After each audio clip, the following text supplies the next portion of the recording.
ये बेटा online students आप लोग पेज नंबर 119 निकालें जरा। वाशिंगटन डेजी फाइनल है सर।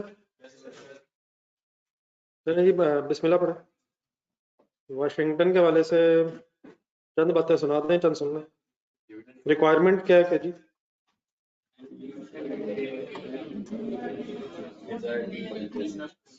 असल में करना वही है सारा, लेकिन नेक्स्ट 10 मंथ्स के एंगल से करना है। तो आप टोटल ब्रेक प्रॉफिट के यूनिट्स निकाल लेंगे, उसमें से जो 1500 बिक गए वो माइनस कर देंगे। प्रॉफिट बिफोर टैक्स की वर्किंग करवाएं। अगर कभी भी टैक्स इन्वॉल्व है तो फॉर्मूले में profit after tax profit before tax ही है, लेकिन इसने कहा ये था, जरा पढ़ना जरा लास्ट लाइंस पढ़े क्वेश्चन की।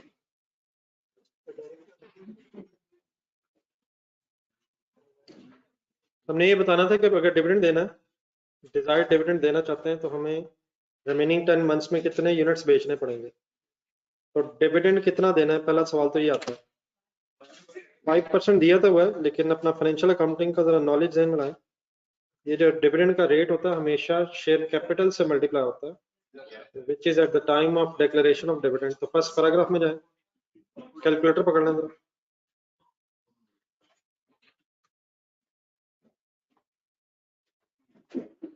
140 मिलियन का 5% अगर आप करेंगे तो 7 मिलियन बनेगा। नहीं नहीं नहीं नहीं, डिविडेंड। देन फिर क्वेश्चन नंबर सॉरी इसी क्वेश्चन का पॉइंट नंबर 3 देखा। फिर उसने ये कहा है कि ये जो डिविडेंड है, हमारा जो बैंक से एग्रीमेंट हुआ हुआ है, हम प्रॉफिट आफ्टर टैक्स का 80% ज्यादा डिविडेंड नहीं दे सकते। तो अब अगर हमने इतना डिविडेंड देना है, तो ये जो डिविडेंड है हमारे प्रॉफिट आफ्टर टैक्स का 80% से ज्यादा नहीं हो सकता। मैक्सिमम कितना हो सकता है? इसका मतलब फिर ये हुआ कि अगर हमने यहां से प्रॉफिट आफ्टर टैक्स तक पहुंचना है, अब पहुंचना ही वैसे हमने है कहाँ, प्रॉफिट बिफोर टैक्स तक, लेकिन ऐसा ऐसा रिवर्स जाना पड़ रहा है। असल में असूलन होता क्या है, प्रॉफिट लॉस स्टेटमेंट जरा ध्यान में लाए। पहले प्रॉफिट बिफोर टैक्स आता है, फिर टैक्स लिखने के बाद आफ्टर टैक्स आता है, फिर उसके बाद आफ्टर टैक्स रिटेन्ड अर्निंग्स में चला जाता है, फिर उसमें से डिविडेंड डिक्लेयर होता है। लेकिन उसने इंफॉर्मेशन जरा रिवर्स दी है, तो हम रिवर्स आ रहे हैं। तो ये जो डिविडेंड आ गया, अब इससे मैं कहाँ आ रहा हूँ, प्रॉफिट आफ्टर टैक्स तक। तो ये डिविडेंड कितने percent of profit after tax है, तो डिवाइड बाई 80 हुआ, इंटू 100 हुआ। यहाँ तक आंसर आपका आया 8,750,000। ये क्या आ गया, किससे क्या आ गया, डिविडेंड से प्रॉफिट आफ्टर टैक्स आ गया। अब इससे पीछे फिर कैसे है, टैक्स रेट 30% है, तो 8750 डिवाइडेड बाय, नहीं 135 नहीं है, प्रॉफिट टैक्स लेस होना है, तो 70 into 100, 1 to 12.5 million profit before tax. तो टैक्स से after tax, after tax with before tax. लिखना अगर नहीं हुआ था, जिन्होंने लिखना लिखा।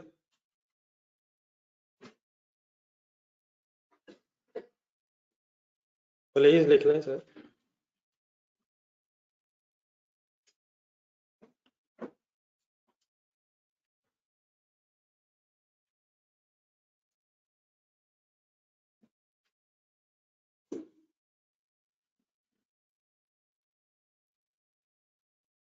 जी ठीक है बेटा, ऑनलाइन सोर्स।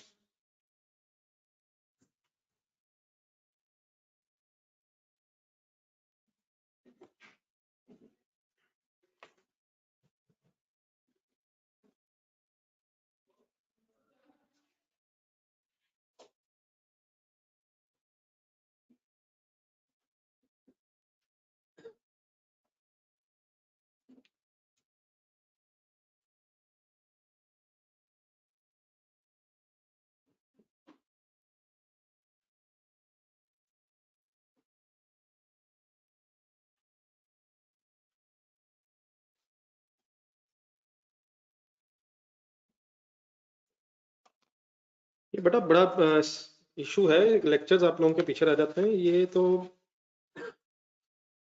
बिल्कुल ही पॉसिबल नहीं रहता है। कॉस्ट तो साथ साथ रोज रोज की कोशिश है, लेकिन अब अगर ये लेक्चर्स पेंडिंग हो गए हुए हैं और पिछली प्रैक्टिस नहीं है तो ये आगे नहीं हम चल सकेंगे। ये तो मैं बार बार एक ही बात करता हूँ, ये तो मिनिमम है, ये मिनिमम है जो क्लास में और घर में अभी तक हमने किया है। तो अब देख लें, आप लोगों ने 3 सब्जेक्ट अगर देने हैं, नहीं मैनेज हो रहे तो इसी वक्त डिसीजन लीजिएगा ऐसे ही। अब ये लिंगर ऑन का फायदा नहीं होना है, ये चंद एक सवाल करके definitely hope for the best हो सकता है, लेकिन 3 सब्जेक्ट सब मैनेज करना बड़ा टफ है अगर कुछ रह गया हुआ तो।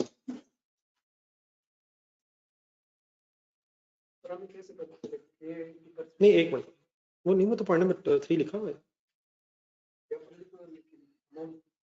नहीं, 80% of the profit after tax dividend can not be 80% of the profit after tax. 80% after tax अगर है, प्रॉफिट आफ्टर टैक्स 80% डिविडेंड है, तो डिविडेंड हमने निकाल लिए 80% से, हमने 100% निकाल लिए, और टैक्स रेट हमें 30% पर क्वेश्चन में दिया हुआ, हम बिफोर टैक्स नहीं। कम बताएं कितना है, कम बताएं कितना। अगर वो कहते हैं ये 70% दिए तो हम 70 कर लेते हैं। कितना हो सकता है ये तो हमें पता है, लेकिन अब कितना है, उतना ही होगा जितना हो सकता है, अनलेस बताया हो कि डिफरेंट है।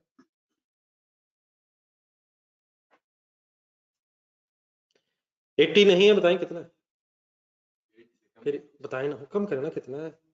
वो नहीं पता, अब सवाल तो नहीं ना छोड़ना, उतना ही होगा जितना है, फिर उतना ही हो सकता है जितना होगा, या सवाल छोड़ देंगे वो बताए नहीं हो, जो सवाल में बताया उसी के मुताबिक हो सकता है।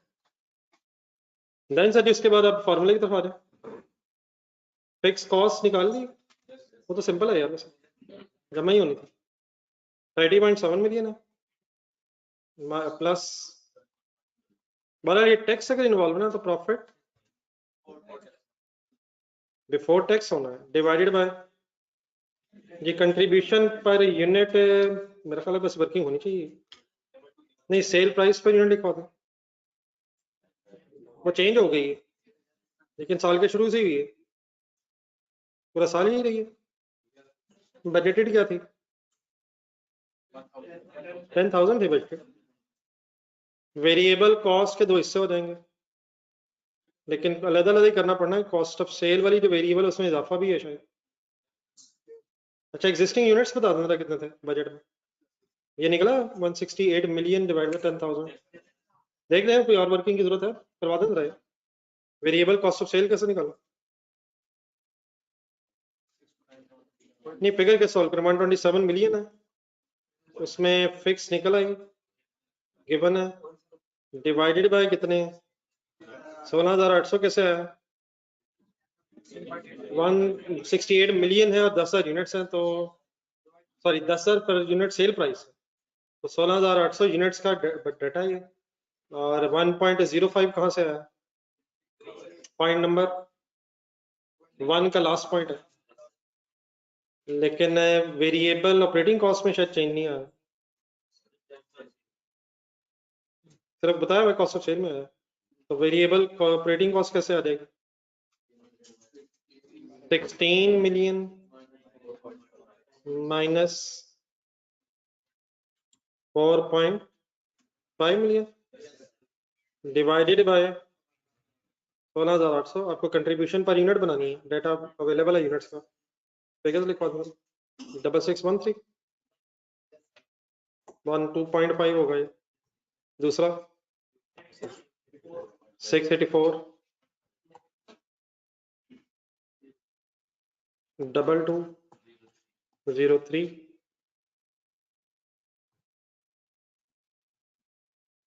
ठीक है, और तो नहीं इशू, नहीं ये प्रॉफिट के अलावा तो नहीं ना इशू, बाकी तो फिर ये टोटल यूनिट्स आ जाएंगे पूरे साल के, और फाइनल बता दें फिर यूनिट्स में से क्या करेंगे। 1500 जो बिक गए वो माइनस कर देंगे ताकि आपके पास रिमेनिंग यूनिट्स आ जाए। चलिए बहरहाल अब कंप्लीट कर लीजिएगा, कुछ रहेगा बीच में।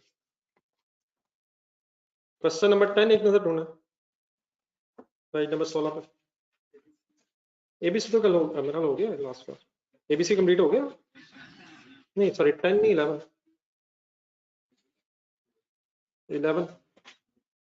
आज का पहले होमवर्क रखना है, 11 रिवाइज करना, Orient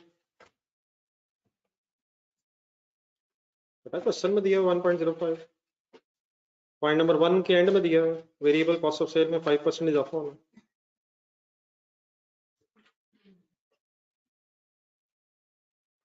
first of July January 2018, page number 119 पे पॉइंट नंबर 1 का last sentence, due to increase in raw material prices with effect from 1 January 18, variable cost of sale has increased by 5% इजाफा होना।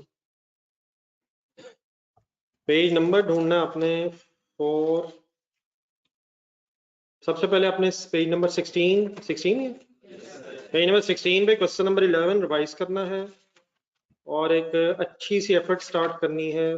Page number 439 ढूंढने का, okay, page number 435,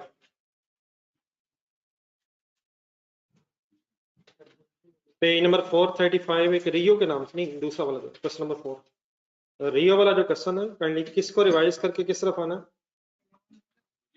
Orient वाला revise करके रियो की तरफ आना है और रियो पे एक अच्छी एफर्ट हो सकती है। बाकी फिर इसके पॉइंट्स आपने नोट करते जाना है। बाकी अब हमारा पेंडिंग जो है वो एक नंबर 1 मुजाहिर है, अब मज़ाहिर के अलावा नहीं है मेरा ख्याल, मेरी तरफ मज़ाहिर के अलावा तो नहीं कोई है। अब दूसरा कैंडिडेट रियो आपने करें आज। ये जो सीवीपी है ना, ये जो break even and target profit analysis के कुछ क्वेश्चन मेरा ख्याल पहले और करना है, एक आध दिन जरा, फिर उसके बाद फिर इस वीक में कोई टेस्ट रख लेते हैं, क्या ख्याल है? आपको तंग नहीं मैं करता टेस्ट के हवाले से, लेकिन एग्जामिनर क्योंकि बहुत तंग करना है, इसलिए बेहतर है कि थोड़ा थोड़ा तंग हो ही जाए। लेकिन अभी जिस लेवल पे मैं थोड़ा सा मेरे ख्याल एक दो क्वेश्चन पहले और होने ताकि कुछ अच्छा सा टेस्ट हो सके। तो घर के लिए आज होमवर्क क्या है?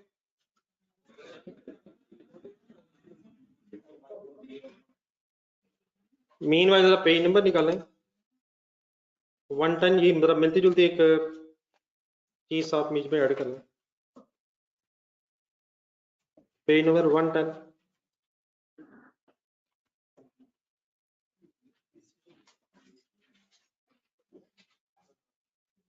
सॉरी 110 नहीं है,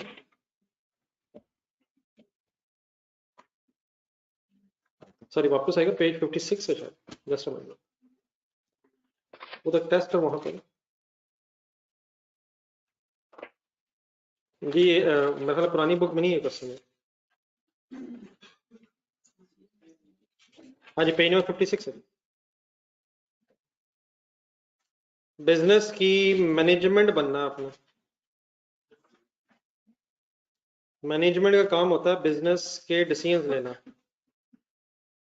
तो मैनेजमेंट को बहुत से डिसीजंस लेने पड़ते हैं, उनमें से चंद डिसीजंस आज हम शुरू करेंगे।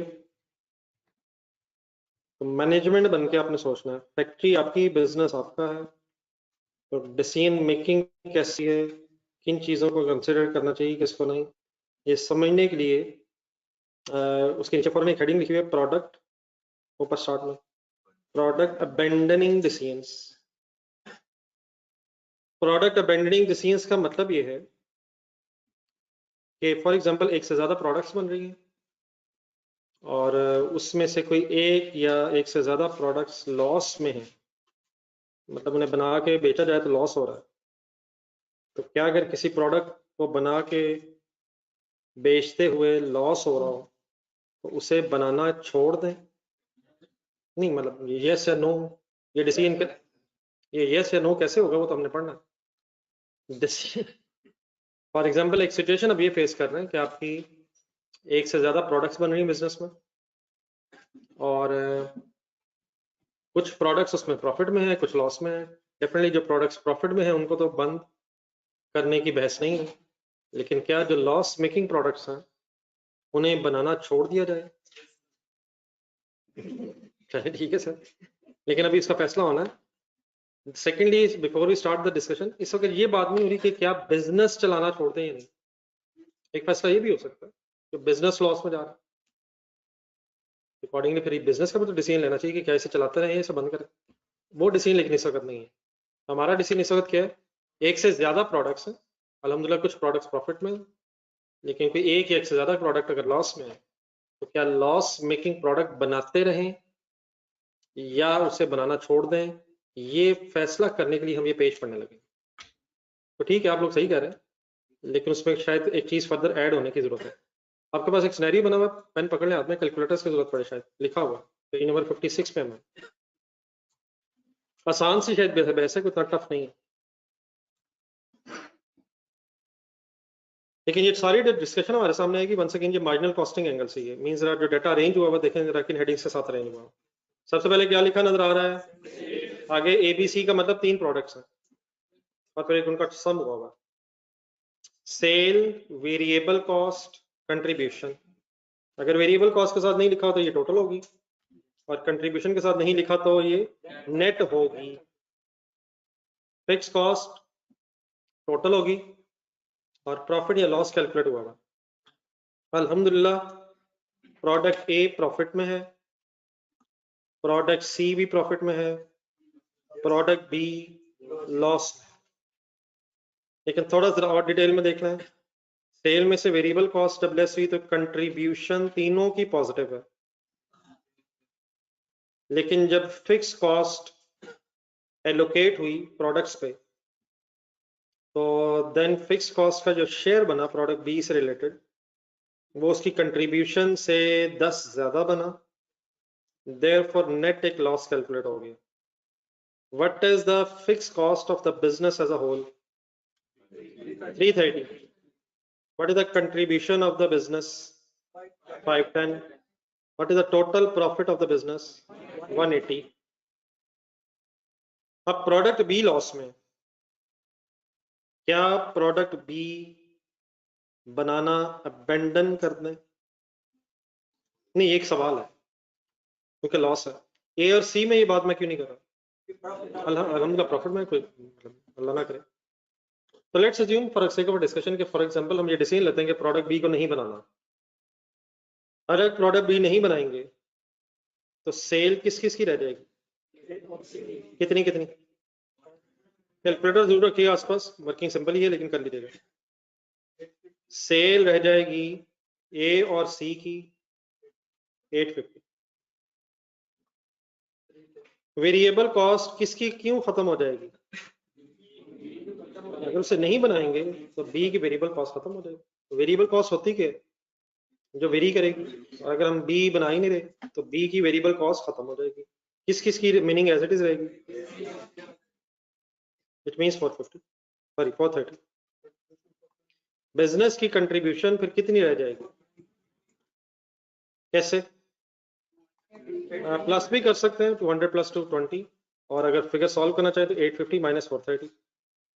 बिजनेस की कंट्रीब्यूशन थी क्या अगर बी बना रहे थे, और हो कितनी गई है? 420। क्या कंट्रीब्यूशन में कमी हो गई है? कोई मसला नहीं है, अभी फिक्स कॉस्ट में भी हो जाएगी। और यार बी की फिक्स कॉस्ट खत्म हो जाएगी ना यार। Fix cost business as a whole की होगी, रेंट, इंश्योरेंस, वो शायद बिजनेस खत्म होगा तो खत्म होगी। तो क्या फिक्स कॉस्ट का 330 रुपया जो पहले 3 प्रोडक्ट्स को एलोकेट हो रहा था अब वही 2 पे एलोकेट हो जाएगा? क्या टोटल उसका सेम रहेगा? तो 330 would remain same, fix cost का sum would remain same, which means अच्छा भला कितना प्रॉफिट कितने से कितने पे आ गया है? मैंने क्या अज्यूम किया अपनी वर्किंग करते हुए? प्रोडक्ट बी बनाना छोड़ दें। बताएं, प्रोडक्ट बी बनाना छोड़ दें और जाने दें लॉस में है यार। क्या हो गया है यार? कंट्रीब्यूशन पे आया जरा एक सेकंड। असल में हो ये रहा है कि बी जो है 90 कंट्रीब्यूट कर रही है towards overall fix cost. B को जब बनाना छोड़ा तो बी की कंट्रीब्यूशन खत्म हो जाएगी, जिससे 510 से हमारी कंट्रीब्यूशन 420 हो गई, 90 का फर्क पड़ा। अब इस मींस 90 कम कंट्रीब्यूशन अवेलेबल है फिक्स कॉस्ट को कवर करने के लिए, और जितने से कंट्रीब्यूशन बी की कम हुई है उतने से ही बिजनेस का प्रॉफिट भी कम हो गया। ये कितने से कम हुआ है? तो वो 90 क्या है?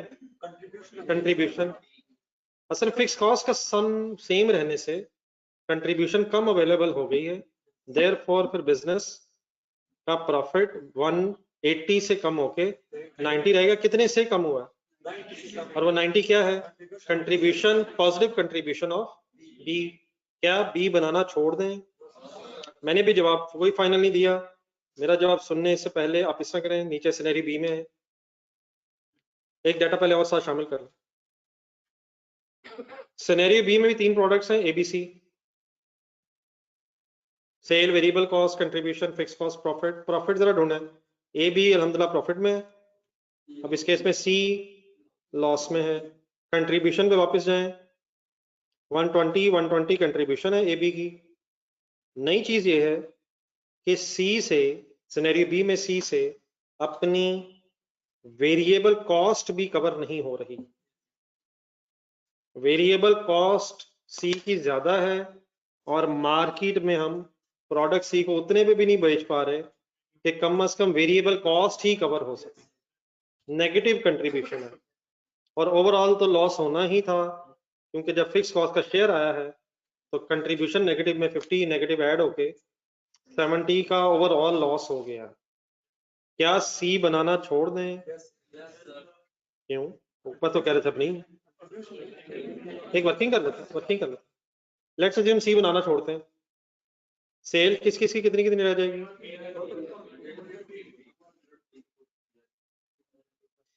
वेरिएबल कॉस्ट किसकी खत्म हो जाएगी? किस किस की रह जाएगी? टोटल कितनी हो जाएगी? क्या कैलकुलेटर अलाउड नहीं है? यूज कर तो रहे हैं आप, हम जुबानी कर नहीं पा रहे, कैलकुलेटर यूज करना नहीं है, ये कौन सा मिशन है? डिफरेंस लें, डिफरेंस, पुरानी कंट्रीब्यूशन ढूंढने हैं ओरिजिनल डाटा बी में। 220 से कंट्रीब्यूशन कम होके या ज्यादा होके? कितनी कंट्रीब्यूशन ज्यादा हो गई है? वो क्यों ज्यादा हो गई है? सी की कंट्रीब्यूशन पहले नेट ऑफ हो रही थी, फिक्स कॉस्ट का sum would remain same which is 165। Calculator पे सॉल्व करें आंसर। प्रॉफिट कितने से बढ़ के कितना हो गया है? क्या प्रोडक्ट सी इस केस में बनाना छोड़ दें? उसको बनाना छोड़ने से एग्जैक्टली आपका प्रॉफिट उतने से ही बढ़ गया है जितनी उसकी नेगेटिव कंट्रीब्यूशन थी। इस केस में सी ने फिक्स कॉस्ट की तरफ तो क्या कंट्रीब्यूट करना था, उससे अपने ही खर्चे बर्दाश्त नहीं हो पा रहे थे। ऊपर देखें सिनेरियो 1 ए, क्या बी बनाना छोड़ दें? यार क्या हो गया, लॉस है यार। क्या सी बनाना छोड़ दें? दोनों में कॉमन क्या है? बी भी लॉस में है, सी भी लॉस में है, लेकिन आपका सिनेरियो ए में डिसीजन ये है कि बी बनाना ना छोड़ें, सिनेरियो बी में सी बनाना क्यों छोड़ दें? पता ये चला कि आप डिसीजन नेट प्रॉफिट की बेस पे नहीं ले सकते, आपको कंट्रीब्यूशन की बेस पे डिसीजन लेना है। And if the contribution is positive then even though के अल्टीमेटली प्रोडक्ट लॉस में है, आपको प्रोडक्ट बनाते रहना चाहिए।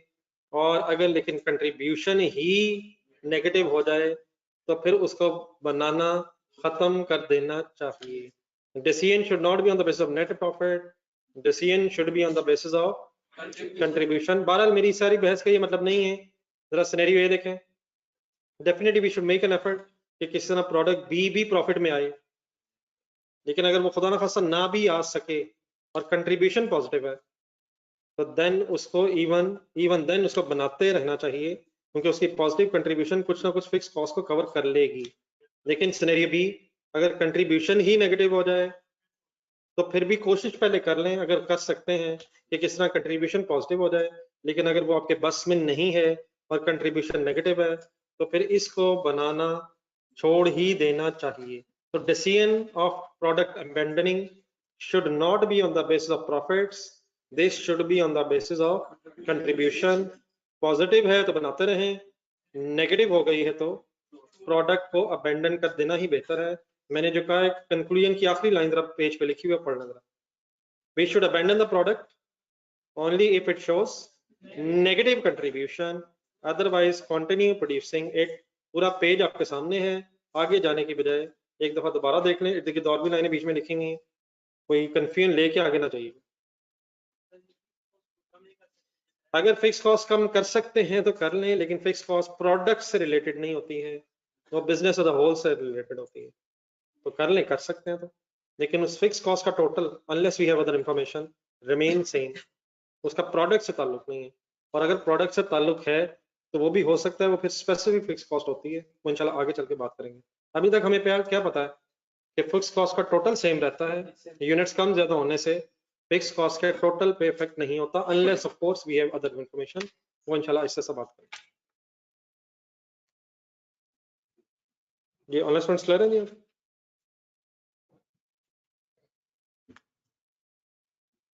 देखिए आपके पास कोई फॉर एग्जांपल फैक्ट्री रेंट पे है, 5 लाख रुपए उसका रेंट है, क्या आप लैंडलॉर्ड से ये कहेंगे कि हम पहले 3 प्रोडक्ट बना रहे थे और अब हम 2 बना रहे हैं तो देयर फॉर रेंट कम करना? अगर वो मान जाएगा तो हम अकॉर्डिंगली कर लेंगे, लेकिन उसका शायद ताल्लुक इससे नहीं है। हम 3 बनाए 50 बना लें, अगर हम 3 की बजाय 4 बनाना शुरू करते हैं तो वो लैंडलॉर्ड भी शायद आके ये नहीं कहेगा भाई ना आप तो 4 प्रोडक्ट बनाने शुरू हो गए। उसकी जो स्पेस है, अगर वो स्पेस उतनी है उसी को यूटिलाइज अगर कर रहे हैं तो that rent will not change because of your decision कि आपने ये प्रोडक्ट बनानी है, वो बनानी है, कम बनानी है, ज्यादा बनानी है। पीरियड कॉस्ट है तो देयरफॉर पीरियड के साथ ही चेंज होगा। यहाँ तक सर ये पता चला फिर कि एक प्रोडक्ट को बनाते रहना चाहिए अनलेस उसकी कंट्रीब्यूशन नेगेटिव हो जाए। नेक्स्ट पेज पर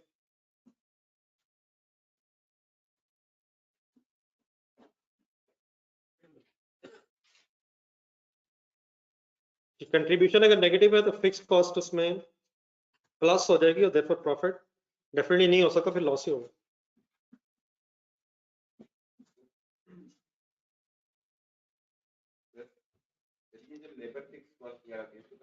आने दे सर, आने दे, सब आ रहा। लेकिन अगर हमें ना पता हो, we always assume material and labor is variable overheads, exceptions are there। तो सर जी नेक्स्ट एक आगे लिमिटिंग फैक्टर डिसीजन, पिछले पेज पे एक छोटा सा डिसीजन हुआ है प्रोडक्ट अबेंडन करने का। नेक्स्ट आ जाए बीच में एक और चीज ऐड कर लें, लिमिटिंग फैक्टर, उसे ब्रैकेट में लिखा स्केर्स रिसोर्स, स्कार्स पता नहीं बोलते हैं इसे। तो सबसे पहले एक थोड़ी सी लाइन लिखना था, ये लिमिटिंग फैक्टर क्या होता है? इट इज अ रिसोर्स, इसी पे ऊपर लिख लीजिएगा पेज पे, याद है कि डेफिनेशन आगे अपने हाथ से लिखूंगा। It is a resource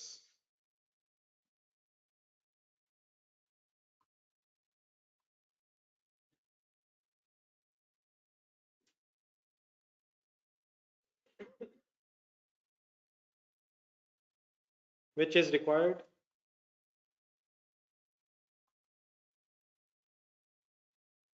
more than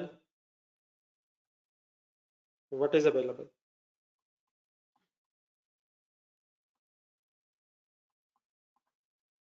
अगर एक रिसोर्स आपको रिक्वायर्ड ज्यादा है, अवेलेबल कम है, क्या चीज किससे ज्यादा है? रिसोर्स की अवेलेबिलिटी कम है, रिक्वायरमेंट ज्यादा है। रिक्वायर्ड ज्यादा है, अवेलेबल कम है। अब रिसोर्स का मीनिंग, रिसोर्सेज बहुत सारे चाहिए होते हैं आपको प्रोडक्शन के लिए। सबसे पहले रॉ मटेरियल, लेबर आवर्स, मशीनों के आवर्स, कैश रिसोर्सेज और बिजली, जनरेटर ऑयल। तो रिसोर्सेज जो हमें रिक्वायर्ड है, अगर वो रिक्वायरमेंट से ज्यादा अवेलेबल है फिर तो कोई इशू नहीं। मतलब फॉर एग्जांपल आपको 1 लाख केजी रिक्वायर्ड है और मार्केट में इंशाल्लाह सफिशिएंटली अवेलेबल है, 1.5 लाख केजी अवेलेबल है, कोई इशू नहीं है। 1 लाख आपको रिक्वायर्ड है, नॉट अ लिमिटिंग फैक्टर। लेकिन अगर लाख केजी रिक्वायर्ड है और 80,000 केजी बस अवेलेबल है तो क्या ये लिमिटिंग फैक्टर है? क्या चीज किससे ज्यादा हो तब लिमिटिंग फैक्टर है? रिक्वायरमेंट अवेलेबिलिटी से अगर ज्यादा है तब लिमिटिंग फैक्टर। नहीं, डिमांड सप्लाई सिर्फ गलत जरूर जा रहे हैं। ये इस वक्त फिनिश गुड्स की बात नहीं हो रही, इस वक्त जो यूनिट्स हमने बनाने हैं उससे रिलेटेड रिसोर्सेज की बात हो रही है। जो चीजें हमें चाहिए प्रोडक्शन के लिए वो उसकी जरूरत हमें ज्यादा है, उन चीजों की जरूरत जो है हमें वो उसकी अवेलेबिलिटी से ज्यादा है। स्किल्ड एम्प्लॉय चाहिए हमें, लेकिन मार्केट में स्किल्ड लेबर शॉर्ट है। किसी बिजनेस को आप जैसे नौजवान चाहिए और आप जैसे नौजवान जितने उसे चाहिए वो अवेलेबल नहीं है। इस तरह के स्किल्ड नौजवान माशाल्लाह हैं, उसको जो चाहिए वो ज्यादा चाहिए आप कम अवेलेबल, तो आप क्या कहलाएंगे? Limiting factor. किसके लिए? उसके लिए। तो जितने होंगे फटाफट रख लेगा, लेकिन अगर सारे रखने के बावजूद उसकी जरूरत पूरी ना हो तो फिर ये लिमिटिंग फैक्टर। आप जैसी स्किल मतलब हर बंदे पास तो नहीं है ना। जी सर, वाकई सर मान लेते हैं। क्यों आपको यकीन नहीं आ रहा? आप भी रिसोर्सेस हैं, तो ह्यूमन रिसोर्स भी हो सकता है, मटेरियल रिसोर्सेज भी हो सकते हैं, फ्यूल वगैरह भी हो सकता है, बहुत से रिसोर्सेज। बात क्या हो रही है बस ये बता दो, कौन सा ये रिसोर्स है जिसकी रिक्वायरमेंट ज्यादा है, अवेलेबिलिटी वाइस वर्सा बोले जरा,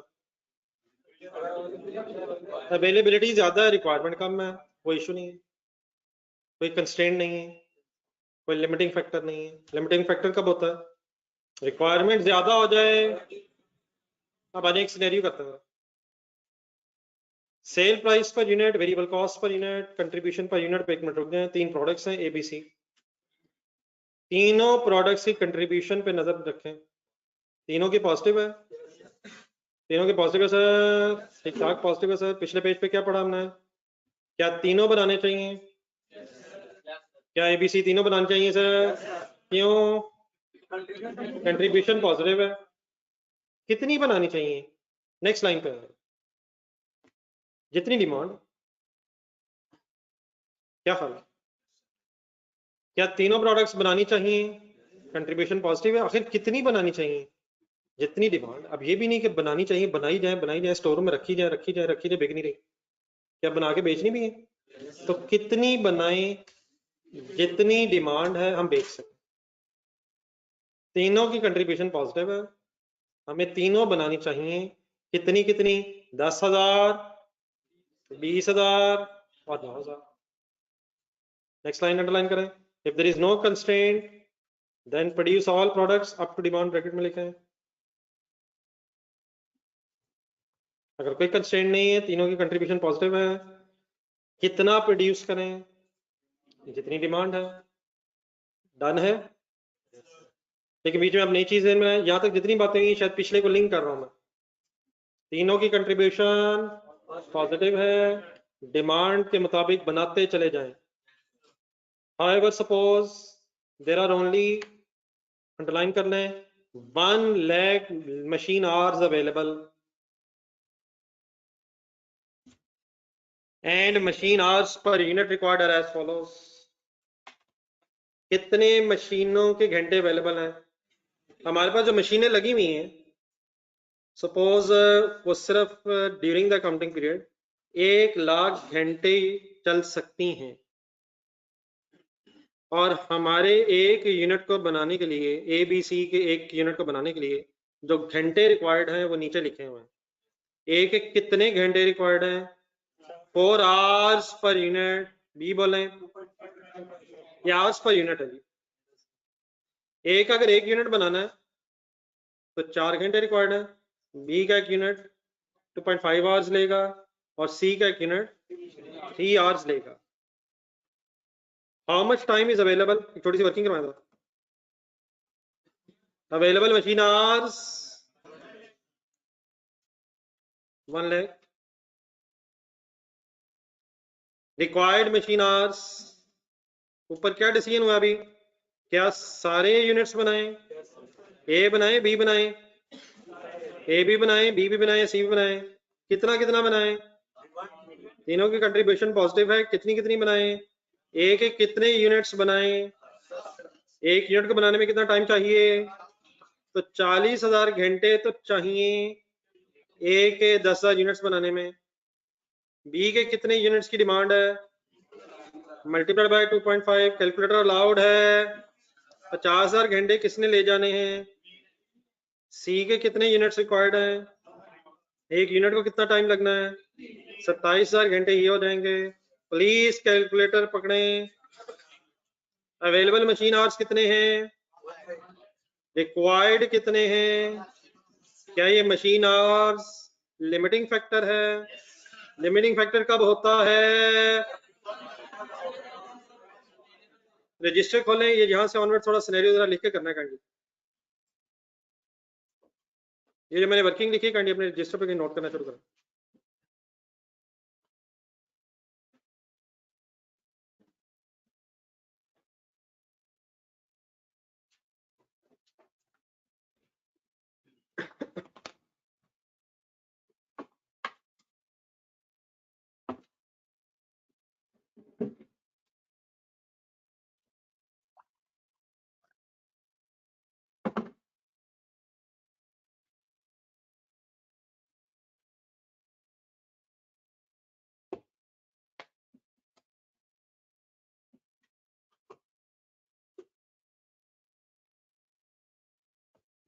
Why it is the limiting factor?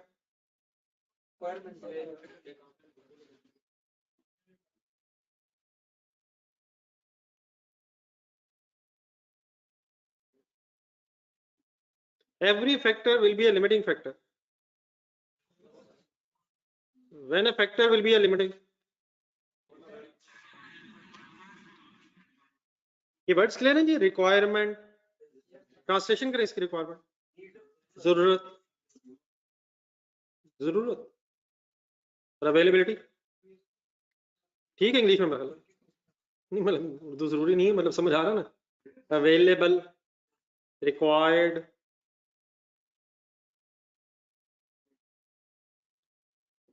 हाँ ठीक है। मुयस्सर, मुयस्सर कितना टाइम है, जरूरत कितनी है।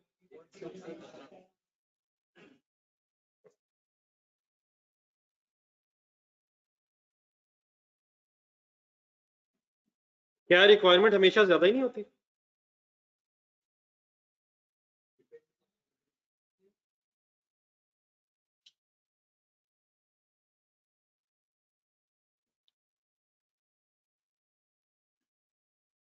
तो अगर आपने कभी भी कोई लिमिटिंग फैक्टर आइडेंटिफाई करना हो तो आप दो काम करेंगे। नंबर एक, अवेलेबिलिटी ढूंढेंगे, और नंबर दो, रिक्वायरमेंट के साथ उसे कंपेयर कर लेंगे।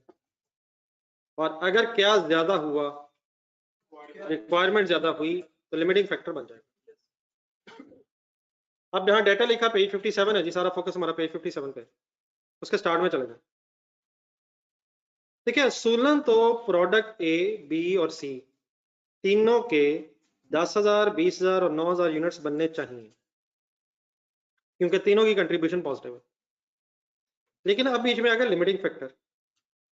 अगर सब कुछ बनाना है फिर तो 1,17,000 घंटे चाहिए,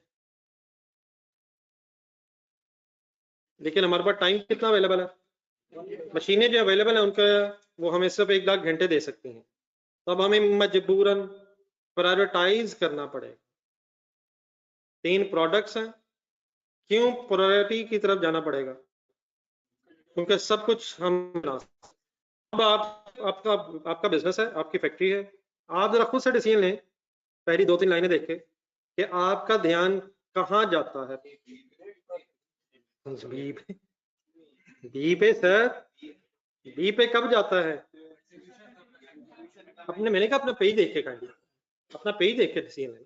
पेज नंबर 57 पे डिसीजन लें। नहीं मतलब आपने क्या घंटे देखे? क्योंकि बी को सबसे ज्यादा घंटे लग रहे हैं तो सबसे पहले उसको बना लें।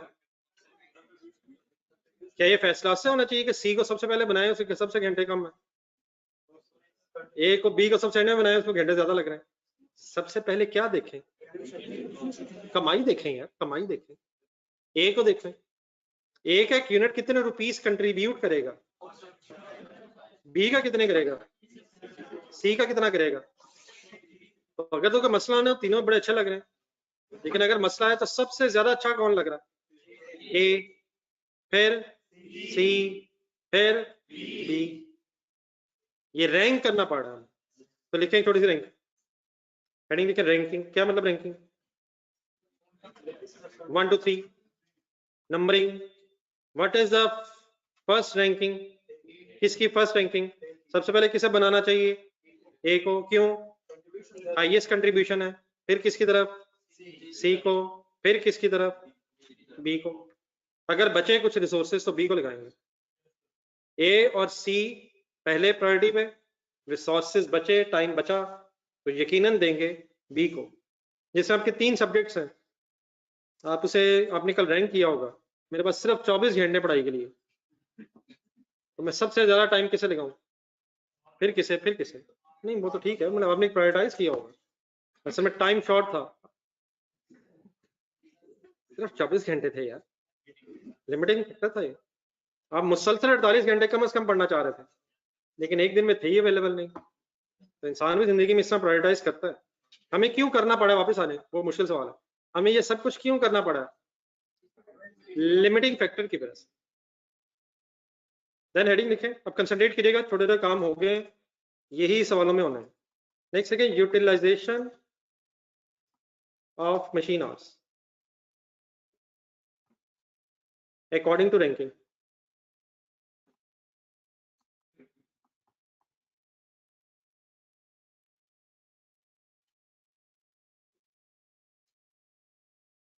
जी ऑनलाइन स्टूडेंट साथ हैं प्लीज।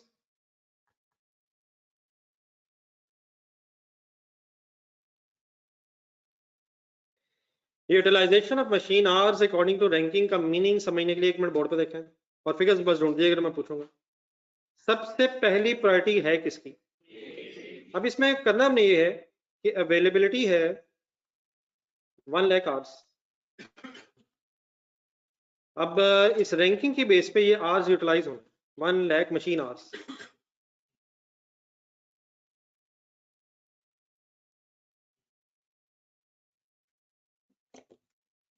अवेलेबिलिटी है 1 लाख मशीन आवर्स। हमें सबसे पहले किसको टाइम देना चाहिए? ए को। अब जरा दोबारा डेटा देखें, पेज के स्टार्ट पे है। ए के कितने यूनिट्स बनाने हैं? 10,000। सबसे पहले क्यों बना रहे हैं? कंट्रीब्यूशन हाईएस्ट है तो 4 घंटे लेने हर यूनिट ने, विट मीन्स 40,000 घंटे सबसे पहले दें ए को। क्या बाकी ए को देने के बाद घंटे कुछ बचते हैं? कितने? 60,000। अब किसको टाइम दें? बी को क्यों नहीं यार? सी को पहले क्यों देख रहे हैं? उसके कितने यूनिट्स बन सकते हैं? 9,000 रिक्वायर्ड है। एक यूनिट ने टाइम कितना लेना है? 3 घंटे। 27,000 घंटे इसे दिए जा सकते हैं। कैलकुलेटर उठाएं, टोटल कितने यहां तक हो गए घंटे? 67,000।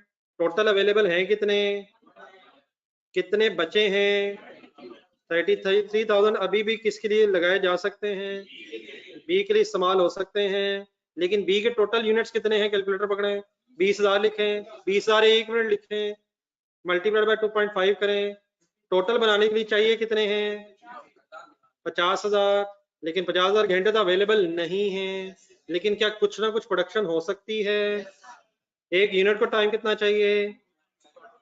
अब आपको पता है, जरा ऊपर बोर्ड पे देखें, जब मैं आवर्स निकाल रहा था तो मैं units multiplied by hours per unit कर रहा था।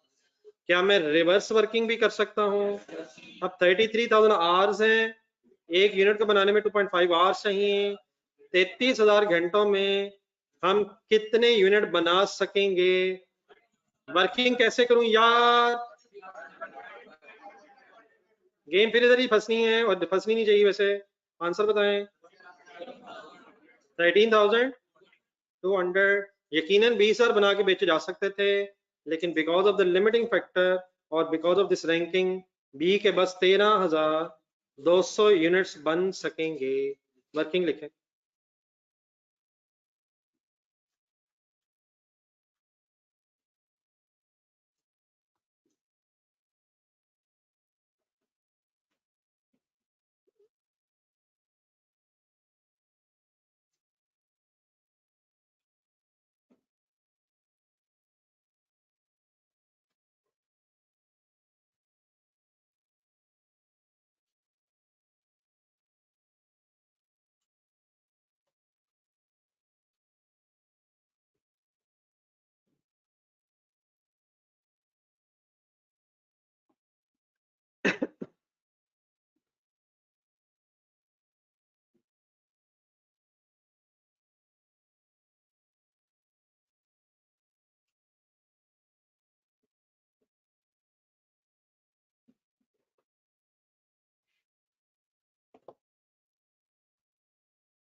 जी डिवीजन समझ आ गई सर?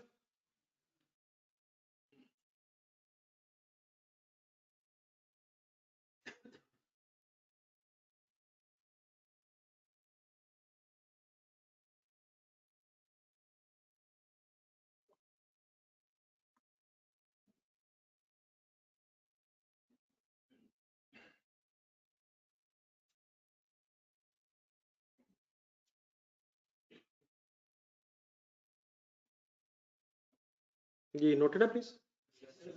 देन सर, अगर हम ये यूनिट्स बनाएं 10,000 ए के, 9,000 सी के और 13,000 बी के, तो काइंडली मुझे इसकी टोटल कंट्रीब्यूशन कैलकुलेट करवाएं। नेक्स्ट हेडिंग देखें, टोटल कंट्रीब्यूशन।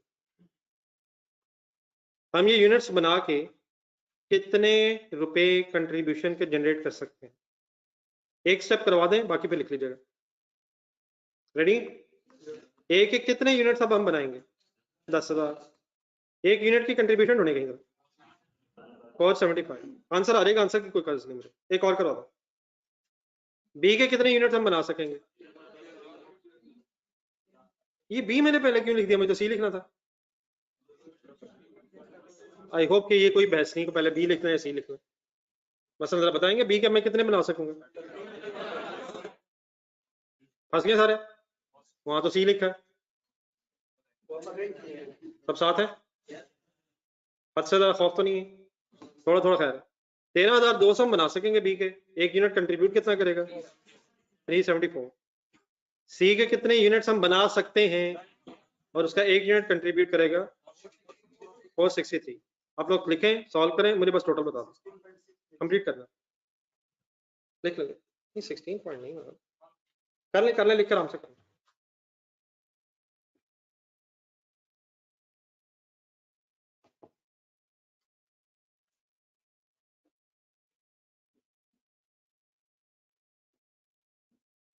जी ऑनलाइन स्टूडेंट्स कोई मेरी बात में कंफ्यूज?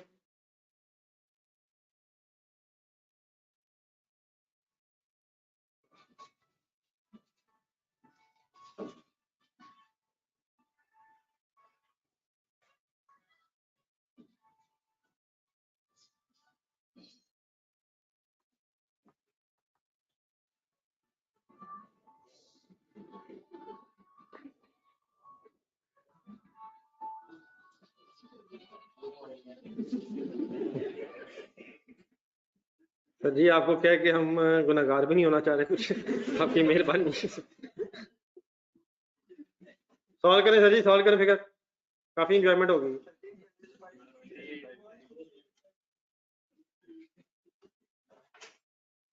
कोई नहीं सर, शरीफ आदमी के साथ ऐसे ही होता है।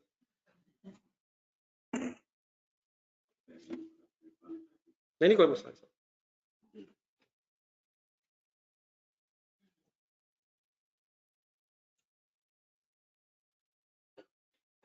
जी सर ठीक है सर, डेफिनेटली। अब इसका ये मतलब नहीं हुआ करेगा कि हम कंट्रीब्यूशन हमेशा टोटल निकाला करेंगे, मैंने वैसे ही जरा टोटल लिखा। ये बात यहाँ तक समझ आ गई सर? क्या समझ आई है यहाँ तक?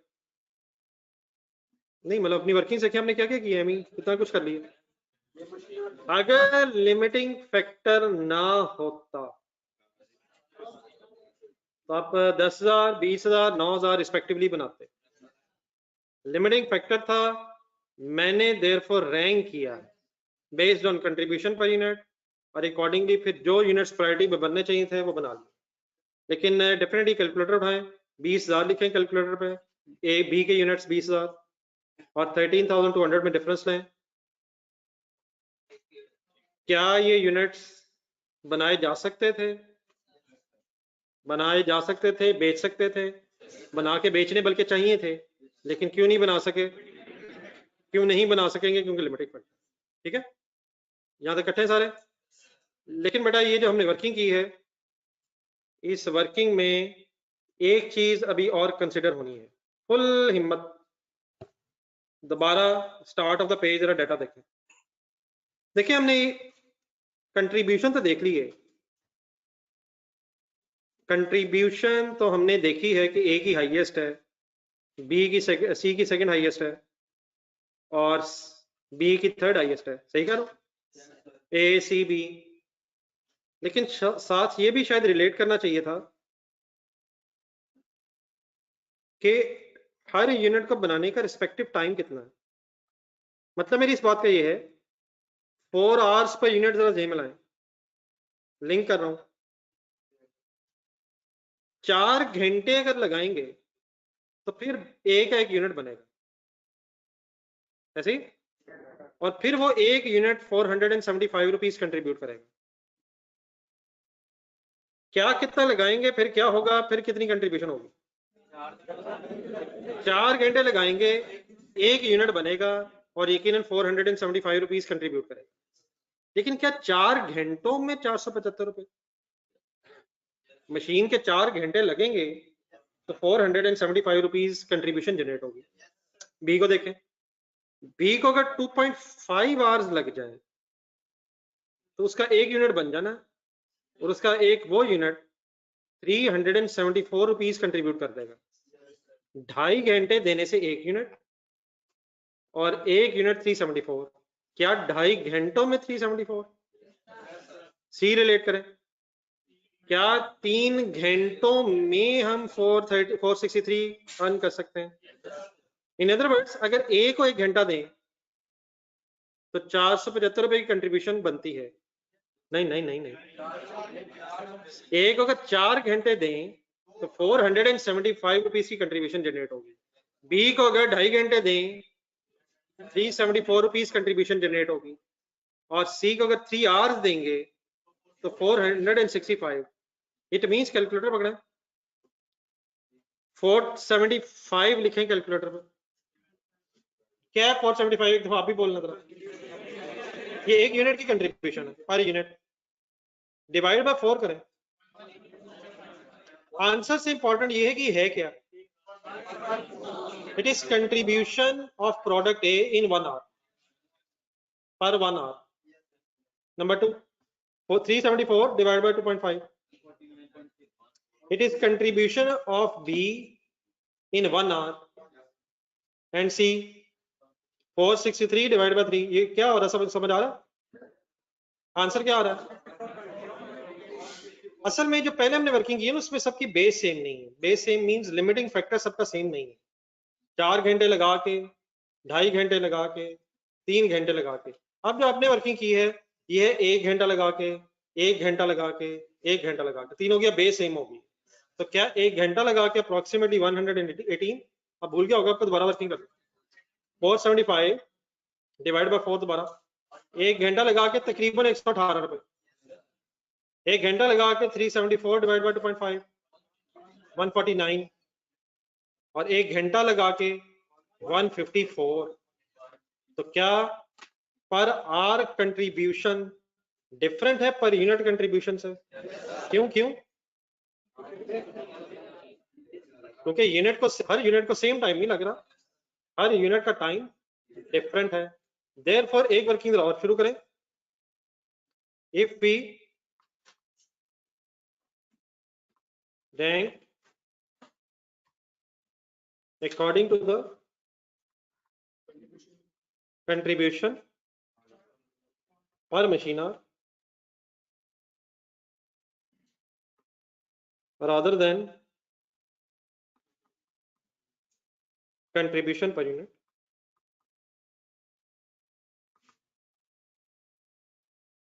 then अब then से आगे जो है फिर मैं अभी डिस्कस करता हूँ।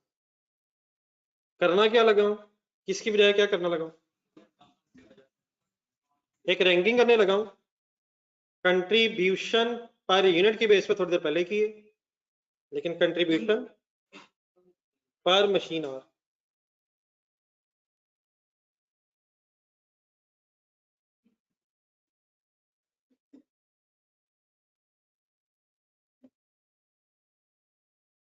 ये बात आपकी ठीक है, इंशाल्लाह देंगे टाइम पूरा ही। क्या एक यूनिट को टाइम पूरा ही देना पड़ेगा? लेकिन वो जो टाइम है पहले किसको पूरा दें, फिर किसको पूरा दें, फिर किसको पूरा दें? जिसको टाइम देना सबसे ज्यादा बेनिफिशियल, जिसका 1 घंटा हाईएस्ट कंट्रीब्यूट कर रहा है, उसी को दूसरा भी दें। अगर जरूरत पड़े तो उसी को रिमेनिंग आधा भी दें, और अगर उसे तीसरा देना पड़ता तो उसी को तीसरा दें। इतने सारे घंटे क्यों दें? जिसको 1 घंटा देना बेनिफिशियल है उसको दूसरा भी दें, उसको तीसरा चौथा भी दें, ताकि वो पूरा हो जाए। और अगर तीसरा चौथा पूरा देने की जरूरत नहीं तो तीसरा जरूर दें, और अगर आधा देने से गुजारा हो जाए तो आधा और दें, फिर दूसरों को सोचें। तो ये बात नहीं हो रही कि इंशाल्लाह हमने ए को 1 घंटे बना लेना है, बी को 1 घंटे, ये नहीं हो रहा। क्या डिसाइड हो रहा है किसको घंटा देना? आपने ये जो वर्किंग किया, क्या दूसरा घंटा भी देना उसी को बेनिफिशियल होगा? नहीं, मतलब उसी जिसकी रैंकिंग 1 होगी उसको पहले कितना टाइम दें जिसमें उसके सारे यूनिट बन जाए, तो डेफिनेटली पूरा टाइम लगना। ठीक है लीजिए साहब, तो परेशान ना हो, वही होने लगा। लेकिन 1 मिनट जरा आपके सामने फिगर आ जाए। तरीका इसका सर ये होगा, ए बी सी 3 प्रोडक्ट्स हैं। सबसे पहले हम कंट्रीब्यूशन पर यूनिट लिख दिया करेंगे। लिखवा दें पहले, लिखवा दें यार। 374 463। फिर हम ढूंढ लिया करेंगे limiting factor which is machine hours per unit. ढूंढे ढूंढे ढूंढे डाटा ढूंढे भी 4, 2.5 एंड 3। फिर यहां से हम एक वर्किंग कर लिया करेंगे जो अभी आपने की है। क्या वर्किंग थी वो? Contribution per machine hour. Contribution per machine hour की वर्किंग कैसे किया करेंगे आप? Contribution per unit divide by machine hours per unit is equal to, ये दोबारा काइंडली सॉल्व करके लिखवा देना मुझे। 118.75। What is 118.75? Contribution per one machine hour. D 149.6, 154.33। यहां से गौर से देखें किसको घंटा देना सबसे ज्यादा बेनिफिशियल है, तो उसका रैंक 1 हो गया। फिर किसको देना? फिर किसको देना? इसका मतलब ये होगा प्रोडक्ट जिस तरतीब में है रैंकिंग उससे उलट हुआ करेगी। ये मैंने 1, 2, 3 का डिसीजन लिया कैसे? Highest contribution per machine our, second highest, third highest लिखें।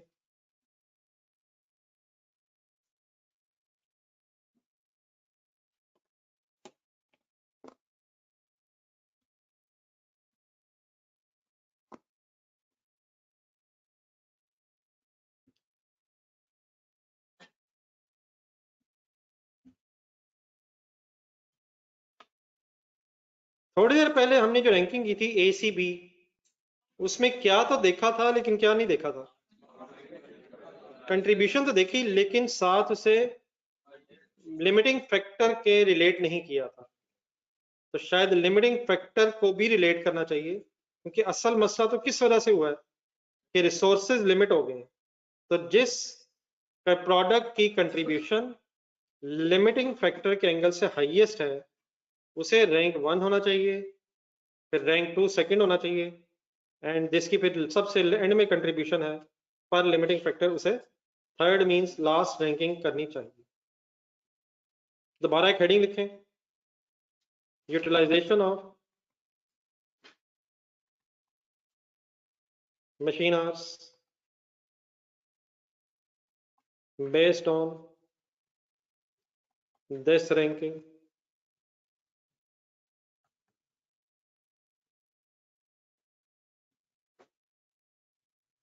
अब मैंने जो ऊपर आपके सामने एक वर्किंग लिखी थी उसका मकसद ये था कि जरा पहले थोड़ा सा इनिशियली हमें आइडिया हो जाए, और अब मैं जरा कंपैरिजन फॉर्म में भी करता हूँ।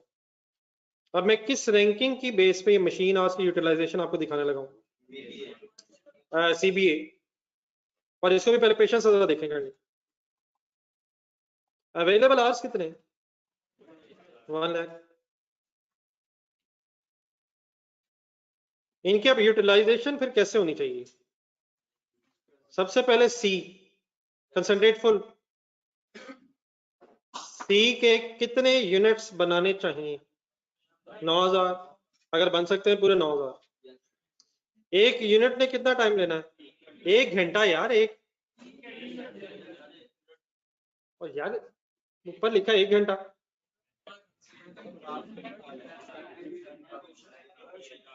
एक घंटा या 3 घंटे? लेने 3 ही है, इसका मतलब ये हुआ 27,000 पहले उसको दें। क्या 27,000 में 27,000 घंटों में 9,000 यूनिट्स बन जाएंगे? तो उसको पहले टाइम दें क्योंकि उसकी हाईएस्ट कंट्रीब्यूशन होगी। उसको 1 घंटा देने से हाईएस्ट कंट्रीब्यूशन जनरेट होगी। देन किसको टाइम दें? बी का कितना टाइम दे सकते हैं हम? कितना टाइम चाहिए कैलकुलेट करना है। क्या 50,000 दिया भी जा सकता है? टोटल है कितना? 1 लाख। यहां तक कितना हो गया? 77। क्या ए के लिए कुछ बचता टाइम? ए के लिए कुछ टाइम बचता है? कितना पहले टोटल बचाएं? 23,000। 23,000 एक यूनिट ने कितना टाइम लेना है? 4 यूनिट्स। क्या बता सकते हैं ए के कितने यूनिट्स बनने चाहिए? कितने बन सकेंगे, सॉरी कितने बन सकेंगे, कैसे कैसे भाईजान, 5750 यूनिट्स बस हम बना सकेंगे एट द एंड, क्योंकि हमारे पास टाइम एक ही सिर्फ 23,000 घंटे बचेगा। कर ले बता ये ठीक है, आप कर ली करिए सर।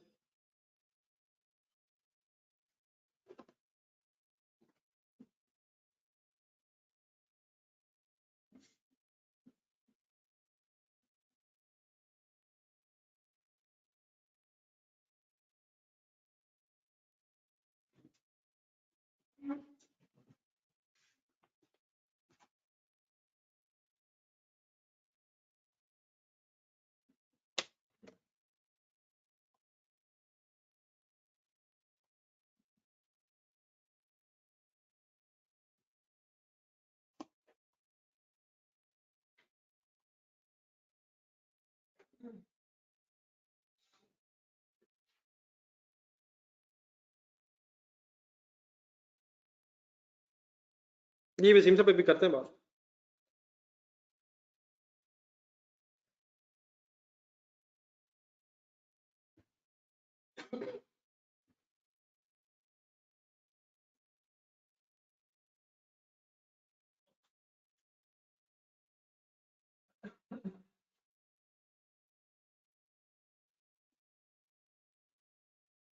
ये नोटेड है सर।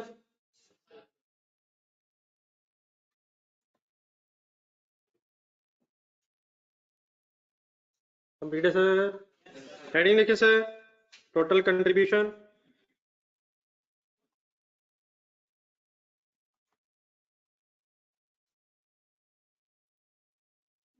अगर इस यूटिलाइजेशन ऑफ आवर्स की बेस पे प्रोडक्शन की जाए तो फिर हम कितनी कंट्रीब्यूशन अर्न कर सकेंगे, स्टार्ट करवा दें जरा। एक के कितने यूनिट्स बना सकेंगे, 5750, ये मैं अरेंज कर डाटा है। एक यूनिट कितने रुपीस कंट्रीब्यूट करेगा, करवा दें करवा दें करवा दें 475। बी के कितने यूनिट्स बना सकेंगे, और एक यूनिट कितना कंट्रीब्यूट करेगा, 374।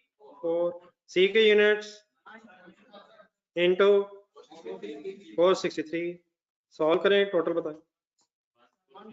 करने लिख के कंप्लीट कर। ये कभी मैं रिवर्स ऑर्डर में लिखता हूं, कभी फिर रिवर्स ऑर्डर कर देता हूं, सबको पता है क्या कर रहा हूं।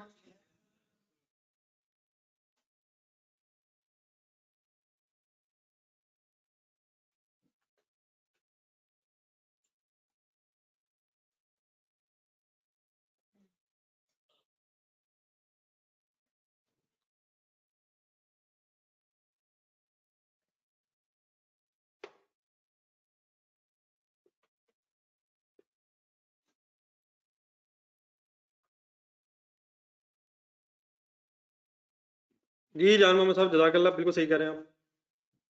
14378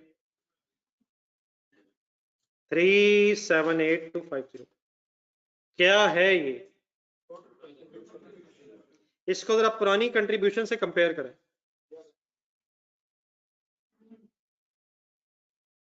पता ये चला है कि अगर लिमिटिंग फैक्टर हो तो फिर कंट्रीब्यूशन पर यूनिट की बजाय कंट्रीब्यूशन पर लिमिटिंग फैक्टर, जनरल वर्ड बोल रहा हूँ, यकीनन इस केस में कंट्रीब्यूशन पर मशीन आर, लेकिन depending upon situation contribution per labour hour, contribution per kg, contribution per litre, depending upon के कौन सा रिसोर्स लिमिटिंग है। हमें कंट्रीब्यूशन पर यूनिट की बजाय कंट्रीब्यूशन पर लिमिटिंग फैक्टर के एंगल से रैंकिंग करनी चाहिए, क्योंकि that will result into highest total contribution. जो मैंने आपके सामने बोला है, पेज नंबर 58 पे आए, इसके स्टार्ट पे कंक्लूजन वाला एक पैराग्राफ है, स्टार्ट से थोड़ा सा नीचे।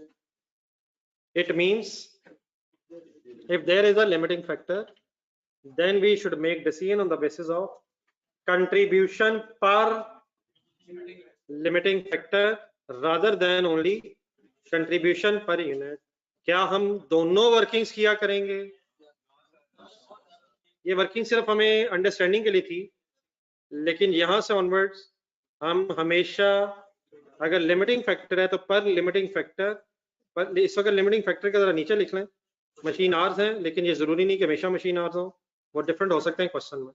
तो हमेशा अगर लिमिटिंग फैक्टर आ जाए तो आप कंट्रीब्यूशन पर लिमिटिंग फैक्टर की बेस पे अपनी वर्किंग फाइनल करेंगे। ठीक है, असल में सिर्फ पर यूनिट देखना सही नहीं है, साथ ये भी देखना है कि उस यूनिट ने कितना लिमिटिंग फैक्टर यूटिलाइज करना है। दोनों को कंसिडर करके फिर हम राइट डिसीजन तक पहुंच सकते हैं कंट्रीब्यूशन मैक्सिमाइज करने के लिए। डन है प्लीज? अभी तक जो हमने पढ़ा आज वो ये है कि अगर किसी प्रोडक्ट की कंट्रीब्यूशन पॉजिटिव हो तो उसको बनाना चाहिए, लेकिन फिर ये पढ़ा कि अगर लिमिटिंग फैक्टर आ जाए तो फिर सिर्फ कंट्रीब्यूशन पर यूनिट नहीं, जिसकी कंट्रीब्यूशन पर लिमिटिंग फैक्टर हाईएस्ट हो उसको फिर पहले बनाना चाहिए। आ जाए जरा एक थोड़ी सी स्टोरी और कंप्लीट कर लें, फिर क्वेश्चन करते हैं। एक लिमिटिंग फैक्टर के नाम से हेडिंग है इसी कंक्लूजन के नीचे। लिमिटिंग फैक्टर का अगर क्वेश्चन आ जाए तो उसका एक प्रोसीजर सॉर्ट ऑफ है, तो वो प्रोसीजर थोड़ा सा लिखा हुआ है, आपने कर भी लिया हुआ है, तो उसको जरा एक नजर देख के जरा याद रखने की कोशिश कर लेते हैं। सबसे पहले एक डेफिनेशन लिखी है पहली 2 लाइनों में। इट इज अ रिसोर्स, पता है कहाँ से पढ़ा? ब्रैकेट में जाए, रिसोर्स क्या क्या हो सकता है? कैश रिसोर्सेज भी हो सकते हैं। तो it is a resource which is in short supply, so that total opportunities that exist for making profitable use of resources exceed resources available। Profit कमाने की अपॉर्चुनिटी ज्यादा है लेकिन रिसोर्सेज कम है।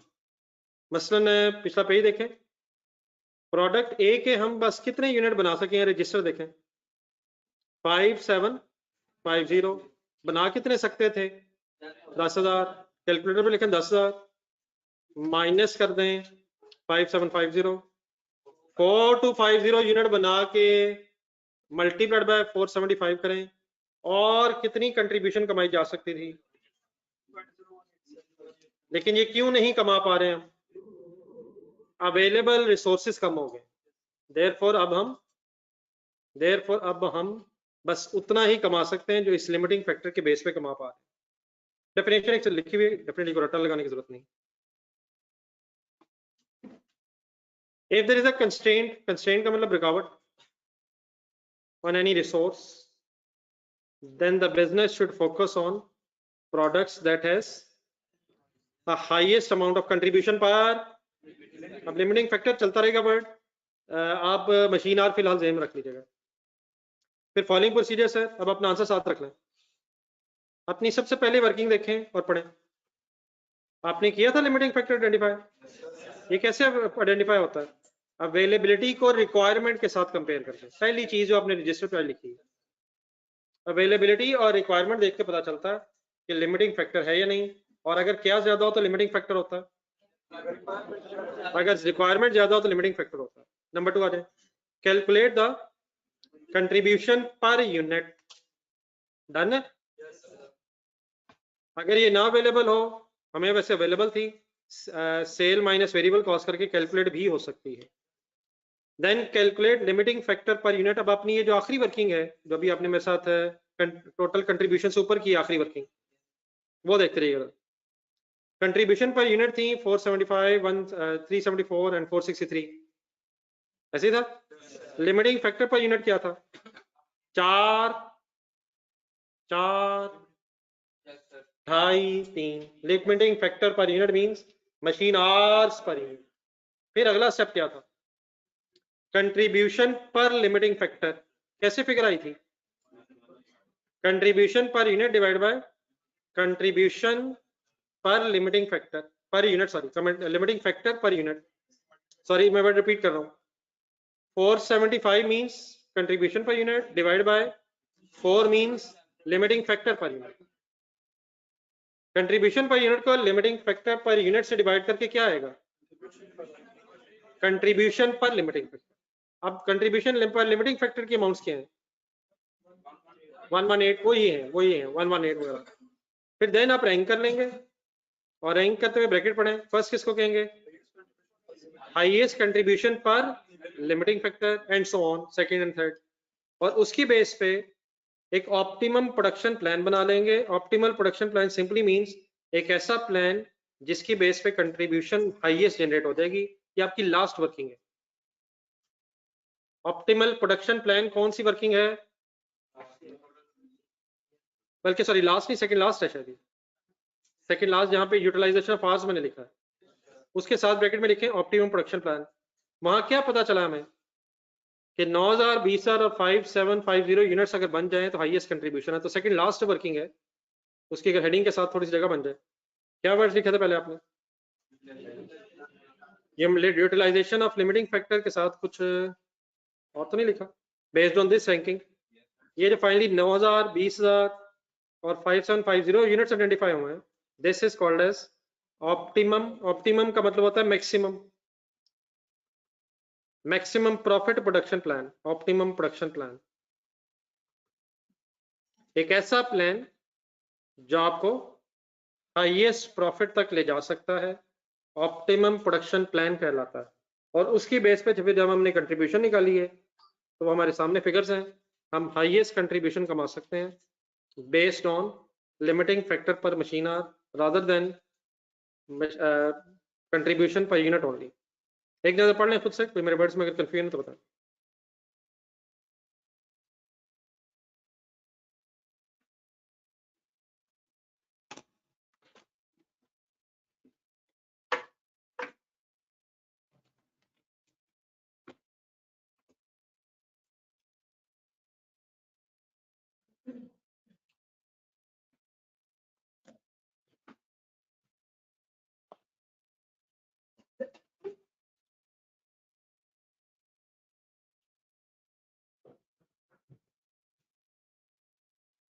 जी ऑनलाइन स्टूडेंट्स क्लियर है जब चलते एनी कंफ्यूजन है? चलिए क्वेश्चन नंबर 1 स्टार्ट करें।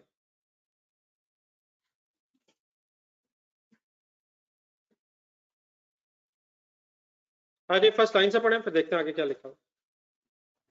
Bauxite Limited is engaged in the manufacture and sale of 3 products. The name of those products are Pentagon, Hexagon, Octagon. Following information is available from the BL's record for the month of February 12. अच्छा, ये जो optimal production plan है ये period के start पे बनेगा या and पे?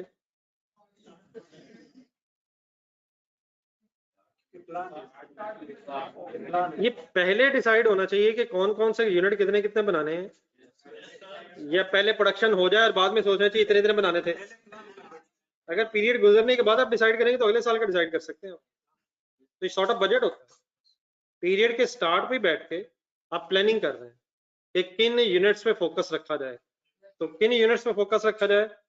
जिनकी कंट्रीब्यूशन पर लिमिटिंग फैक्टर हाईएस्ट है। अगर लिमिटिंग फैक्टर है तो फिर लिमिटिंग फैक्टर की बेस पे हाईएस्ट इनकी कंट्रीब्यूशन है। सेल प्राइस पर यूनिट पढ़ते जाए data. Pentagon, hexagon, octagon. Sale price per unit से बात करता है material cost per KG. Exam में यही फंसाना है हमें। लेबर टाइम पर यूनिट के बाद ब्रैकेट में लिखा मिनट्स। 20 घंटे per unit, 20 minute per unit, 30 and 45 respectively. Machine time per unit in hours. Per unit है पर आवर है? पर यूनिट है आवर्स में। 4 बताएं क्या है? 4 hours per 1 unit. Net weight per unit of finish goods. Finish goods क्या जो net wait होगा प्रोडक्शन के बाद वो 6, 4 और 5 केजी रिस्पेक्टिवली होगा केजीज में। Yield percentage 90, 95, 92। यील्ड का मीनिंग लिखें नहीं, input output ratio.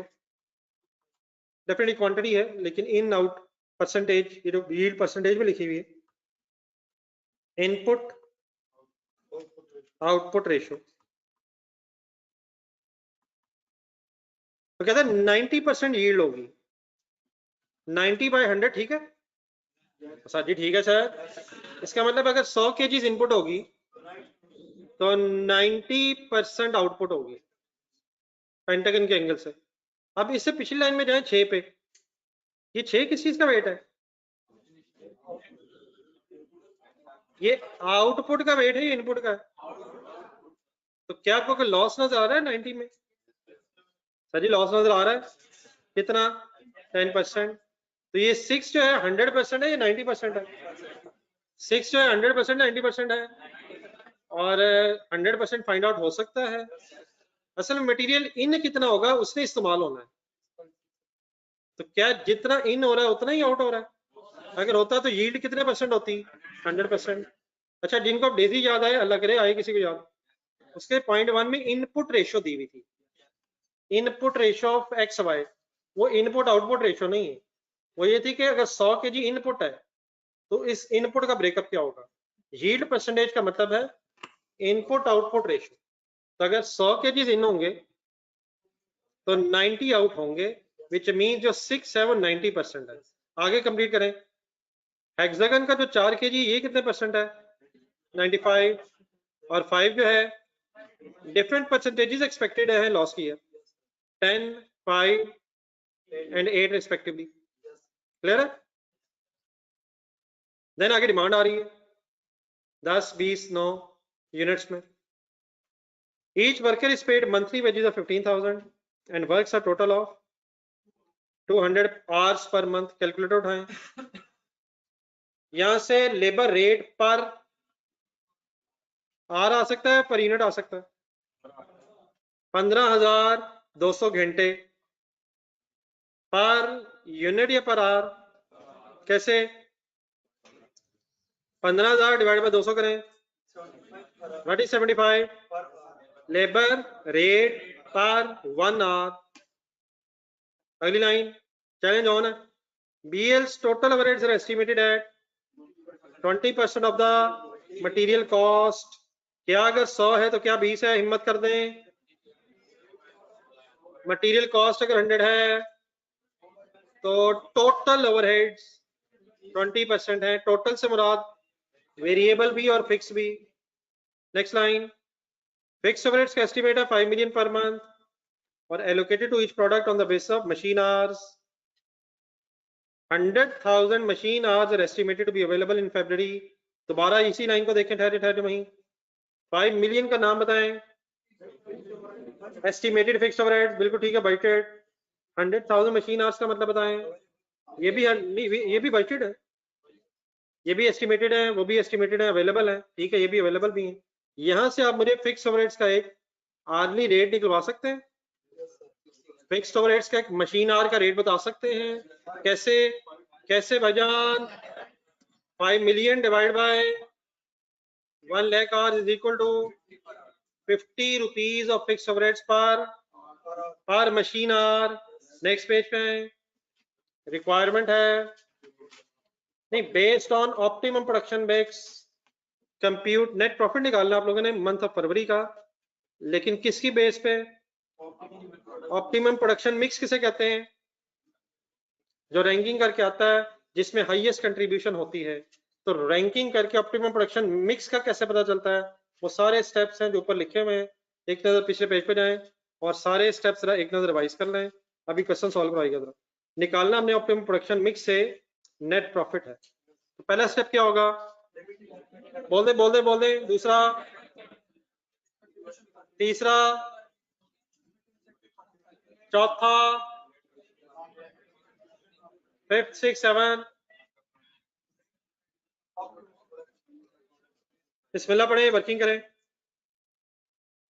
Bauxite limited,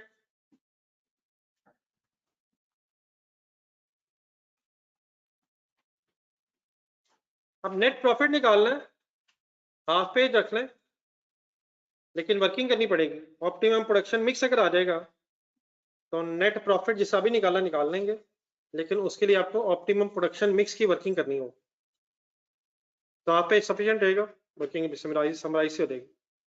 तो वर्किंग में आ जाओ।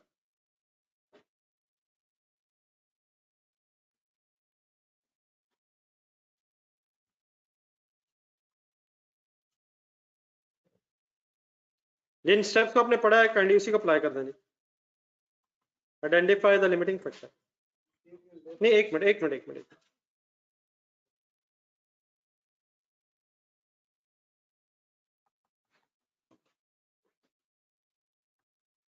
आप पेज नंबर 58 पे रहेगा काइंडली। नहीं, एक मिनट है ना, तो सही है। आप मुझे सबसे पहले ये बताएं कि कौन कौन से रिसोर्सेज रिक्वायर्ड है सवाल में। मटेरियल रिक्वायर्ड है, लेबर रिक्वायर्ड है, मशीन आवर्स रिक्वायर्ड, ओवरहेड्स हैं, मशीन आवर्स हैं। क्या हम अज्यूम करें सब कुछ लिमिटिंग है? अगर वो कहे तो सब कुछ है, लेकिन अगर वो ना कहे तो जिस जिसकी इंफॉर्मेशन नहीं है वो लिमिटिंग नहीं है। मसलन मटेरियल के एंगल से उसने कहा केजीज में लगता है, लेकिन बताया नहीं कितने केजीज अवेलेबल है। वी अज्यूम के जितने रिक्वायर्ड हैं उतने अवेलेबल होंगे। लेबर आवर्स के एंगल से उसने सिर्फ एक रेट बताया, लेबर आवर्स कितने अवेलेबल हैं कोई ऐसी बात नहीं हुई, देयरफॉर अवेलेबल होंगे। आखिरी पैराग्राफ में आ जाए, मशीन आवर्स का उसने जरूर बताया है, लेकिन इसका भी मतलब ये नहीं कि ये लिमिटिंग ही होंगे। हम वर्किंग किसकी करेंगे? जिसके बारे में इंफॉर्मेशन होगी, और हो सकता है उस वर्किंग के रिजल्ट में पता चले ये भी लिमिटिंग नहीं है। तो किस किस को एज इट इज मैं अज्यूम करूंगा कि वो अवेलेबल है? जिसकी इंफॉर्मेशन नहीं है वी अज्यूम कि वो अवेलेबल हैं। किसकी बस वर्किंग करेंगे? जिसकी अवेलेबिलिटी का बताया हुआ है। क्या जिसका बताया हुआ है वो कंफर्म लिमिटिंग है? वो भी जरूरी नहीं है, लेकिन वर्किंग ही किसकी करेंगे? जिसका अवेलेबिलिटी का बताया हुआ है। विच मीन्स मैं सिर्फ किसकी वर्किंग क्यों कर रहा हूं? क्योंकि उसी की इंफॉर्मेशन अवेलेबिलिटी की गिवन है। बाकी जो नहीं है, जिसकी अवेलेबिलिटी नहीं बताई हुई, वो अवेलेबल ही होगा। डन है? छोटे छोटे पॉइंट्स याद रखें, बाकी मेरे ख्याल ऐसे लिखने की जरूरत नहीं है, अप्लाई कर लें। अभी क्वेश्चंस आ रहे हैं, बस गेम शुरू होगी। अवेलेबल मशीन आवर्स लिखवाएं। मंथली वर्किंग करनी है हमने, मंथली आवर्स है 1 लाख। लिमिटिंग फैक्टर अगर आपने चेक करना है तो अवेलेबिलिटी को कंपेयर करना होता है रिक्वायरमेंट से। क्या क्या बनाना है आपने? पेंटागन के कितने बनाने हैं आपने? एक यूनिट ऑफ पेंटागन ने कितने मशीन आवर्स लेने हैं? तो 40,000 घंटे तो इसे चाहिए। कुछ फिगर्स आपको मिलती जुलती जरूर लगेंगी, लेकिन ये इसका मतलब हरगिज नहीं कि सवाल सही में। ये आगे सॉल्व करेंगे पेंटागन। आ जाए इकट्ठे हो जाए, खुद ही करें बल्कि।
पहले वर्किंग करनी करें, फिर चेक कर लीजिएगा।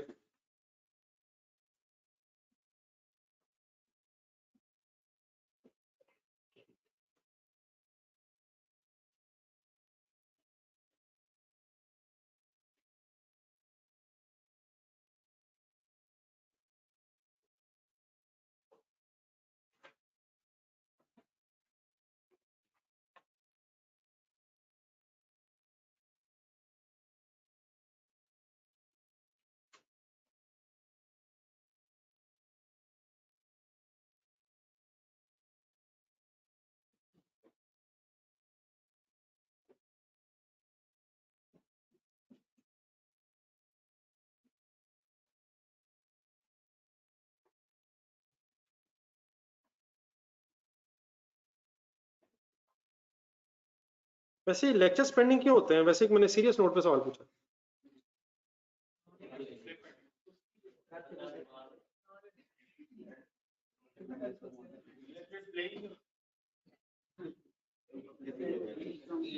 ये आपको ये क्या था कौन है रिकॉर्डिंग ले? क्या आप किन दफा हुए? बंदे को तो छोड़ दो। वजह उसकी बीमारी की वजह क्या है?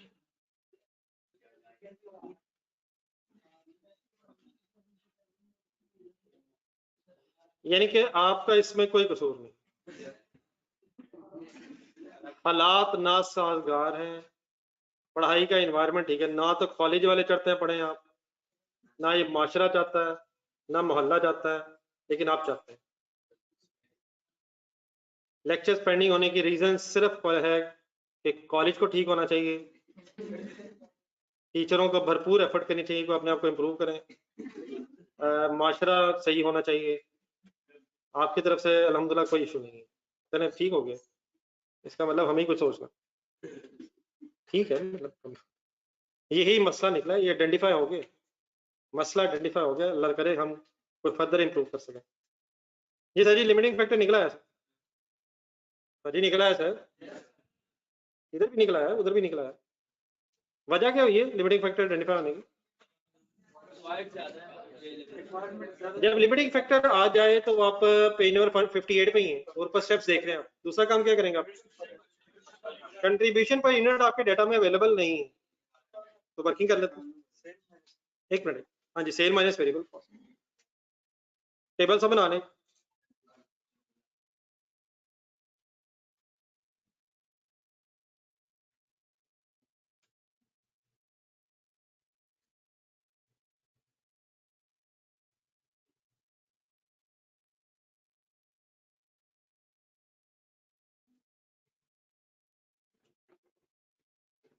Contribution sorry per unit, name products, pentagon, hexagon, octagon.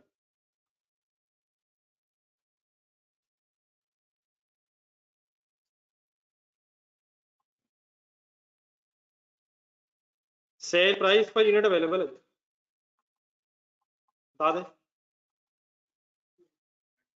300, 1550, 2000। आगे क्या चाहिए?